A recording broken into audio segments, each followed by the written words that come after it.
আসসালামু আলাইকুম। আমি আবু হেনা চৌধুরী টিপু। আশা করি আপনি ভালো আছেন। আজকের ইন্টারভিউ সেশনে জয়েন করার জন্য অসংখ্য ধন্যবাদ জানাচ্ছি।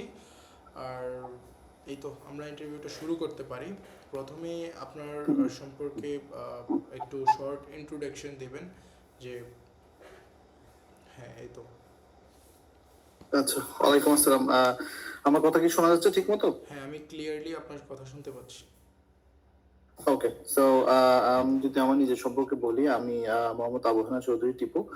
আমি ব্র্যাক ইউনিভার্সিটি থেকে গ্রাজুয়েশন কমপ্লিট করেছি অ্যান্ড কারেন্টলি আমি হচ্ছে সফটওয়্যার ইঞ্জিনিয়ার হিসেবে এমপাওয়ার সোশ্যাল লিমিটেডে আছি। সো আমি অলমোস্ট প্রায় 5 years plus experience. So in that time আমি বেশ কিছু কোম্পানিতে কাজ করেছি অ্যান্ড বেশ কিছু প্রজেক্টেও কাজ করেছি। এর মধ্যে কিছু প্রজেক্ট যেগুলো হচ্ছে আমার স্কিলটাকে অনেক ডেভেলপ করছে অ্যান্ড অনেক কিছু শিখতে পারছি। সো কারেন্টলি আমি আমার এমপাওয়ারে মেইনলি সফটওয়্যার ইঞ্জিনিয়ার হিসেবে জয়েন আছি, কিন্তু আমি হচ্ছে এখানে মেইনলি ফ্রন্ট এন্ডে কাজটা বেশি হয়, বাট আমি বলতে গেলে ব্যাক এন্ডেও কাজ করি, মানে কাইন্ড অফ ফুল স্ট্যাকে কাজ করা হয়। So most of the project আমি এখন পর্যন্ত যা করেছি সবগুলো রিয়াক্ট ছিল, রিয়াক্ট অ্যান্ড নেক্সট.জেএস ছিল। অ্যান্ড ব্যাক এন্ডে বলতে গেলে আমি হচ্ছে নোডে কাজ করেছি, এক্সপ্রেস.জেএস এ কাজ করা হয়েছে অ্যান্ড ডেটাবেস ম্যানেজমেন্টের মধ্যে মঙ্গোডিবি অ্যান্ড পোস্টগ্রেসকিউএল এগুলো নিয়ে কাজ করা হয়েছে। সো ওভারঅল আসলে এই অলমোস্ট 5 ইয়ার্স এর জার্নিতে বেশ কিছু প্রজেক্টে কাজ করা হয়েছে, যেমন কিছু ছিল একটু ইউনিক টাইপের project. So one of them হচ্ছে যে লাইক ব্লক চেনের একটা প্রজেক্টে কাজ করা হয়েছিল। ওই একটা ইন্টারেস্টিং প্রজেক্ট ছিল, যেখানে হচ্ছে আমরা পুরো একটা সিস্টেম দাঁড় করাইছিল। তো এখানে আমরা ক্রিপ্টো কয়েনও ডেভেলপ করা হয়েছিল এন্ড ওইটা হচ্ছে আমাদের আপনার হচ্ছে ইয়েতে ডেভে লঞ্চ করা হয়েছিল। এন্ড পরবর্তীতে এটা হচ্ছে মেইন নেটে লঞ্চ করার একটা ইয়ে ছিল, বাট মেইন নেটে এটা লঞ্চ করা হয়নি কজ এটা আমাদের যে ক্লায়েন্ট ছিল, তো উনি হচ্ছে একটু মানে হচ্ছে ক্রিপ্টোর একটা অডিটিং করতে হয়, সেখানে অনেক টাকার একটা ব্যাপার স্যাপার। আর ওই সময়ে ক্রিপ্টোর মার্কেটটাও পড়ে গেছে, যে কারণে হচ্ছে ওইটার পরে মেইন নেটে লঞ্চ করে নাই, বাট টেস্ট নেটে এখন ওইটা লঞ্চ করা আছে। সো ওভারঅল বেশ কিছু প্রজেক্টে কাজ করা হয়েছে, ডিফারেন্ট ডিফারেন্ট প্রজেক্টও ছিল, প্রপার্টি ম্যানেজমেন্টও ছিল। তো সো ওভারঅল বলতে গেলে ম্যাক্সিমাম কাজগুলাই রিয়াক্ট এন্ড নেক্সট.জেএস বেস ছিল এন্ড টুকটাক হচ্ছে ব্যাক এন্ডের নোড এন্ড এক্সপ্রেসও কাজ করা হয়েছে। সো রাইট নাও ওভারঅল হ্যাঁ বলেন, বলেন বলেন, জি, কন্টিনিউ করেন।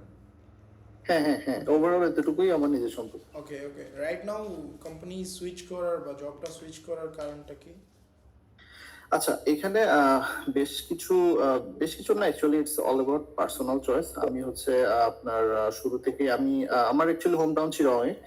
তো আমি হচ্ছে শুরু থেকে দেখা গেছে যে মোস্ট অফ দ্য টাইম ঢাকাই ছিলাম। তো সো এখন যেহেতু ধরেন আমার একটা প্ল্যানিং হচ্ছে যে কিছুটা আসলে এই মানে মোস্ট অফ দ্য টাইম ঢাকায় থাকাতে দেখা গেছে ফ্যামিলির সাথে একটা সময় দেওয়া বলেন অথবা একটা অ্যাটাচমেন্ট বলেন, সো জিনিসগুলোতে হ্যাম্পারিং হচ্ছিল। তো ওই জন্য আমি আসলে রিমোট জব খুঁজছিলাম আর কি, যে লাইক যদি ভালো অপরচুনিটি কোনো রিমোট জব আমি পাই তাহলে হয়তো ওইভাবে সুইচ করে নিব। সো এটা একটা আসলে বলতে গেলে পার্সোনাল কাইন্ড অফ রিজন আর কি, ওকে, যে আই কারণে আন্ডারস্ট্যান্ড। আসলে আর সুইচ। বলতে হবে না, আর বলতে হবে না।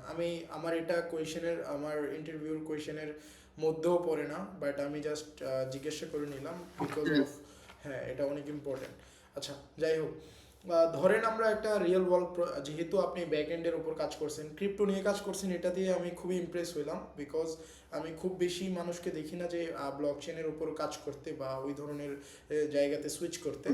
আচ্ছা, যাই হোক, আমরা রিয়েল ওয়ার্ল্ড কিছু প্রজেক্ট নিয়ে কথা বলি, লাইক উরবান, লাইক সেবা XYZ, লাইক উবার, এই ধরনের প্রজেক্ট নিয়ে। তো এখানে যা যা মোস্ট প্রবাবলি যা যা থাকে, ইউজার অ্যাকাউন্ট থাকে, তারপরে তারপরে কি থাকে, পেমেন্ট গেটওয়ে থাকে, তারপরে কিভাবে অর্ডার থাকে, তারপরে এই তো হাবিজাবি এইসব এইসব থাকে। তো এখন ধরেন আমরা আজকে আমরা উবার নিয়ে কথা বলি, হ্যাঁ। যদি আপনার ওকে। কাছে উবার নামে একটা প্রজেক্ট, উবার টাইপের একটা প্রজেক্টের কাজ আসতো, সবার প্রথম আপনি সবার প্রথমে আপনি এটার আর্কিটেকচারটা নিয়ে কিভাবে ভাবতেন? আচ্ছা, যদি উবারের মতো একটা প্রজেক্ট যেখানে হচ্ছে যে আমার লার্জ স্কেলের একটা ডেটাবেস থাকবে, যেখানে হচ্ছে আমার হিউজ স্কেলের একটা ইউজার প্যানেল থাকবে, তো সেক্ষেত্রে হচ্ছে আমার আর্কিটেকচার লেভেলে আমি যেটা চিন্তা করবো যে আমার একটা হিউজ লেভেলের ইউজার এটা ইউজ করবে, সেক্ষেত্রে আমার আর্কিটেকচারটা ওইরকম হইতে হবে যে ধরেন একসাথে যদি আমার 500 ওর 5000 পিপল একসাথে ইয়ে করে, সেক্ষেত্রে আমার এপিআই গুলো রেসপন্স ঠিক মতো করবে কিনা, তো আমি কোন ওয়েতে গেলে আমার এই লার্জ স্কেলের ডেটাটাকে আমি হ্যান্ডেল করতে পারবো। সো এই জিনিসগুলো মাথায় রেখে আমার আর্কিটেকচারটাকে আমার ওইভাবে সাজাইতে হবে। যদি আমি এটা ফ্রন্ট এন্ড অথবা ব্যাক এন্ডে যেভাবে চিন্তা করি না কেন, আমার আর্কিটেকচারের জন্য আমার ওই জিনিসটা নলেজে রাখতে হবে যে আমার হিউজ স্কেলের ইউজার রেসপন্স। আর আরেকটা জিনিস হচ্ছে এই টাইপের অ্যাপ্লিকেশন গুলোতে যেটা বেশি ম্যাটার করে সেটা হচ্ছে যে আপনার ইউজার এক্সপিরিয়েন্সটা। সো আমার ইউজার এক্সপিরিয়েন্সটা সেক্ষেত্রে অনেক বেশি স্মুথ হতে হবে, আদারওয়াইজ দেখা যায় যে মানুষ একবার দুবার ইউজ করে সেটা ইউজ করতে চাইবে না। সো ওই জন্য আমি যদি ওভারঅল পুরো ওয়ার্ক ফ্লোটা নিয়ে চিন্তা করি, সেক্ষেত্রে আমার এই জিনিসটার মধ্যে বেশি প্রাধান্য দিতে হবে, সেটা হচ্ছে পারফরমেন্স এন্ড ইউজার অ্যাকাউন্টেবিলিটি, যে ইউজার কিভাবে ইউজ করতেছে বা করতে পারতেছে কিনা। আর যেটা হচ্ছে যে আমার ডেটাবেস ম্যানেজমেন্টটা এখানে অনেক বেশি ইম্প্যাক্ট হবে, যে আমার ডেটাবেসটাকে আমি কিভাবে ম্যানেজ করতেছি সেটার উপর ডিপেন্ড করবে যে আমার পুরো অ্যাপ্লিকেশনটা কিভাবে রান করবে। সো ওই জিনিসগুলোর উপর বেস করে আমার পুরো আর্কিটেকচারটা সাজাতে হবে। ওকে, থ্যাংক ইউ, খুব সুন্দরভাবে এক্সপ্লেন করলেন। তা যদি ধরেন আপনি আর্কিটেকচারটা শেষ করলেন, তো শেষ করার পরে আমাদের প্রথম কাজই এটার আহ, এটার কাজ শুরু করা। তো প্রথম 2 দিন আপনি এটা নিয়ে কি করতেন? আর্কিটেকচার শেষ করার প্রথম 2 দিন পরে মানে প্রথম 2 দিন কি করতেন? মানে এটার তো ফ্রন্ট এন্ড করতেন নাকি ব্যাক এন্ড করতেন নাকি ডেটাবেজে হাত দিতেন নাকি আপনি ইউআই করতেন নাকি ইউআই এর প্রোটোটাইপ করতেন? কোনটা করতেন? ইউআই প্রোটোটাইপ তো ইউআই পরে হবে। হ্যাঁ। হ্যাঁ, সো এরকম সিচুয়েশনে আমার যদি আর্কিটেকচার দাঁড়ায় যায়, সো আমি মেইন সবার আগে হাত দিব হচ্ছে ডেটাবেজে। সো কারণ হচ্ছে আমার ডেটাবেসটা এখানে খুবই ইম্পর্টেন্ট। সো আমার এখানে ডেটাবেজের স্কিমা গুলা কেমন হবে, আর স্কিমা গুলার সাথে রিলেশন গুলা কিরকম হবে, যাতে ধরেন আমার এখানে পুরো জিনিসটাই আসলে ডিপেন্ড করবে যে আমি ডেটাবেসটার আর্কিটেকচার বা ম্যানেজমেন্ট আমি কিভাবে করতেছি, ওটার উপর আমার পুরো সিস্টেমটা ইয়ে করবে। সো সবার আগে আমি যে কাজটা করবো সেটা হচ্ছে ডেটাবেস ম্যানেজমেন্টটা করবো। ডেটাবেসের আপনার যে স্কিমাস গুলো আছে ওইগুলো আমি বিল্ড আপ করবো। দেন আমি হচ্ছে যে কি কি এপিআই থাকবে না থাকবে ওইগুলোর উপর একটা ওভারঅল আইডিয়া নিয়ে, তো আমি হচ্ছে যে জাস্ট মেইন ফোকাস থাকবে ডেটাবেসটাকে আগে রেডি করা, বিকজ আমার ডেটাবেস ম্যানেজমেন্ট হবে এই ক্ষেত্রে খুবই ইম্প্যাক্টফুল, যেহেতু লার্জ স্কেলের একটা প্রজেক্ট। সো আমার ফার্স্ট ইয়েটাই থাকবে হচ্ছে যে ডেটাবেস নিয়ে কাজ করা, তারপরে হয়তো বা আমি এপিআই গুলোর দিকে ফোকাস করবো, স্কিমা এপিআই, তারপরে এগুলো, তারপরে হয়তো গিয়ে আমি যখন ব্যাক এন্ডটা শেষ করে ফেলতে পারবো, তখন হয়তো আমি ফ্রন্ট এন্ডের কোনো একটা ইউআই এর উপর বেস করে আমি জাস্ট ইমপ্লিমেন্টেশন শুরু করবো। তো এটা আচ্ছা হবে প্ল্যান। আচ্ছা, এখন পর্যন্ত এমন কোনো প্রজেক্ট করছেন যেখানে আপনাকে ইউআই থেকে ইউআই মানে লাইক ফিগমা এক্সডি এই টাইপের ইউআই থেকে আপনার ইউআই অথবা প্রোডাক্ট থেকে আপনার পিক্সেল পারফেক্ট কাজ করা লাগছে? হ্যাঁ, আমি একদম বলতে গেলে আসলে আমি যখন আমার মানে এই কোম্পানির আগের কোম্পানি যেটা ছিল যেটা হচ্ছে ক্লিকপ্যাক, তো ওইখানে বলতে গেলে আমাদের এমপ্লয়ি খুব কম ছিল, তো ওইটা একটা কাইন্ড অফ স্টার্ট আপ ছিল। সো ওইটাতে আসলে আমাদের এমপ্লয়ি কম হওয়ার কারণে আমাদেরকে দেখা গেছে যে মানে মাল্টিপল প্রজেক্ট এট টাইম কাজ করা লাগতো। সো আমি যে ব্লক চেনের প্রজেক্টের কথা বললাম, ওইটাও আমি ইউআই পুরোপুরি একদম সিঙ্গেল হ্যান্ডেড আমি পুরো ইউআই করাইছি, এন্ড হচ্ছে ওয়েব 3 সাথে ইন্টিগ্রেশন এগুলো কাজও করা হয়েছে। এন্ড আরেকটা প্রজেক্টে কাজ করা হয়েছে এটা প্রপার্টি ম্যানেজমেন্ট, সো সেখানেও পুরোপুরি ইউআইটা একবারে স্কেল 0 থেকে শুরু করে পুরোপুরি সিস্টেমটা দাঁড় করানো হয়েছে। সো আমার এই ক্ষেত্রে বেশ ভালোই এক্সপিরিয়েন্স আছে। ওকে, আমি আপনাকে আর কোয়েশ্চেন করব না। আমি ওভারঅল আপনার সম্পর্কে মোটামুটি যা থিঙ্কিং করলাম যে আমার আর কোয়েশ্চেন করার দরকার নেই।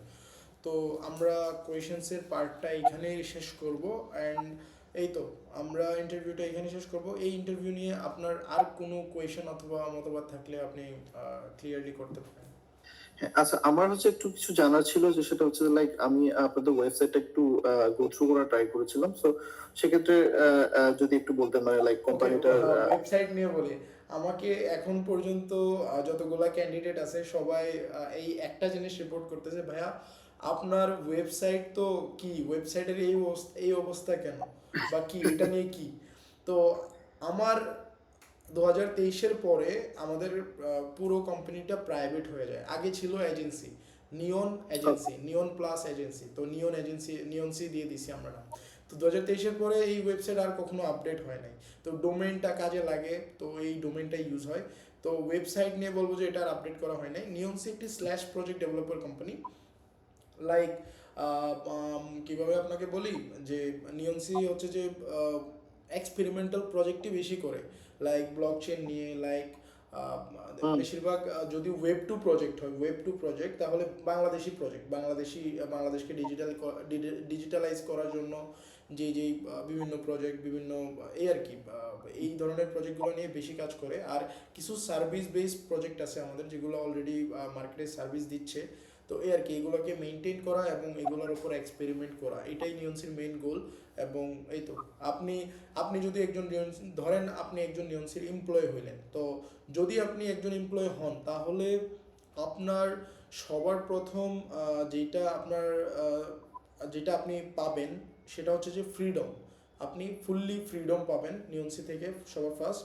দ্বিতীয় হচ্ছে নিয়ন্সির উইকলি একটা হলিডে থাকে এবং কোনো কোনো উইকে 2টা হলিডেও থাকে। তো এটা যেহেতু রিমোট বেস, বলা যায় না 2টা হলিডে কবে থাকবে, একটা হলিডে কবে থাকবে। একটা হলিডে থাকে, এটা কনফার্ম। আর 3 নম্বর জিনিস, ধরেন আপনি 6 থেকে 6.5 ঘন্টা অ্যাভারেজ প্রতিদিন ওয়ার্ক করলেন। তো এই ওয়ার্কিং আওয়ার্সের আমরা 6 থেকে 6.5 ঘন্টা বেশি কোনো এমপ্লয়িকে কাজ করতে দেই না, কারণ তার এরপরে এডুকেশন আছে, ফ্যামিলি আছে, তারপরে আরো অনেক ব্যাপার স্যাপার আছে। তো ওগুলার উপর তারপর ঘুম আছে, খাওয়া দাওয়া আছে, নামাজ পড়া আছে, এক্সেট্রা এক্সেট্রা। তো এই জন্য আমরা ম্যাক্সিমাম 6.5 ঘন্টা রাখি আর কি। আর এই 6.5 ঘন্টা বা 6 ঘন্টা আপনি 3 ভাগে ভাগ করতে পারবেন, 4 ভাগে ভাগ করতে পারবেন, 6 ভাগে ভাগ করতে পারবেন। আপনার যখন মন চাইবে তখন কাজ করবেন। ধরেন সকালে 2 ঘন্টা, দুপুরে 2 ঘন্টা, রাতে 2 ঘন্টা। সো এই ধরনের ফ্রিডমগুলো নিয়ন্সি প্রোভাইড করে থাকে তার রিমোট এমপ্লয়ীদের। সো এই আর কি ওভারঅল আমি আপনাকে আমাদের কোম্পানি সম্পর্কে বললাম। বুঝতে পারছি। আর আরেকটা কোয়েশ্চেন, এটা হচ্ছে যে লাইক আপনাদের মানে ওয়ার্কের যে স্টেক গুলা, মানে মেইনলি কোন স্টেকের উপর বেস করে প্রজেক্ট গুলো করা হয়, বা অ্যাকচুয়ালি পাইপলাইনে এখানে যে project- স্টেকের উপর ডিপেন্ড করে আমরা কোনো প্রজেক্ট ডেভেলপ করি না। যদি ওয়েব টু প্রজেক্ট হয় তাহলে আমরা লারাবেল দিয়ে শেষ করে ফেলি। আর যদি লারাবেল দিয়ে শেষ করি, এমন না যে লারাবেলই পড়ে থাকি, আমাদের থাকে পাইথন থাকে কিছু কিছু জায়গায়, বড় প্রজেক্টগুলোতে আমরা পাইথন ইউজ করি। তাছাড়া যদি আমি বলি ও ব্লকচেন প্রজেক্ট, ওখানে আমরা অবশ্যই সলিডিটি ব্যবহার করি, সলিডিটি ইউজ করি। আর আমাদের ফ্রন্ট এন্ডে বেশিরভাগ রিয়েক্ট ইউজ হয়। তো এই আর কি। বুঝতে পারছি। ঠিক আছে, তাহলে তো আমার আর আচ্ছা, ওরকম আমরা আমাদের এই পুরো সেশনটা, ইন্টারভিউ পুরো সেশনটা রেকর্ডেড আছে। সো আপনার প্রোফাইলটা এগেইন আমরা রিভিউ করতে পারি, এই জন্য আমরা রেকর্ড করে রাখছি। এবং ভবিষ্যতে এটি পাবলিশ হইতে পারে ফর আওয়ার জুনিয়র, আমাদের জুনিয়রদের জন্য, যারা যেন বুঝতে পারে যে একটা ইন্টারভিউ কেমন হয়, ফ্রন্ট এন্ড ডেভেলপারের, ব্যাক এন্ড ডেভেলপারের একটা ইন্টারভিউ কেমন হয়, সে যেন প্রিপারেশন নিতে পারে তার জন্য। সো ওই জন্য রেকর্ড করা আছে। এটা নিয়ে কি আপনার কোনো ইস্যু বা কোনো প্রবলেম আছে? না, প্রবলেম নেই, ওকে, ওকে, নো প্রবলেম। থ্যাংক ইউ এটার জন্য।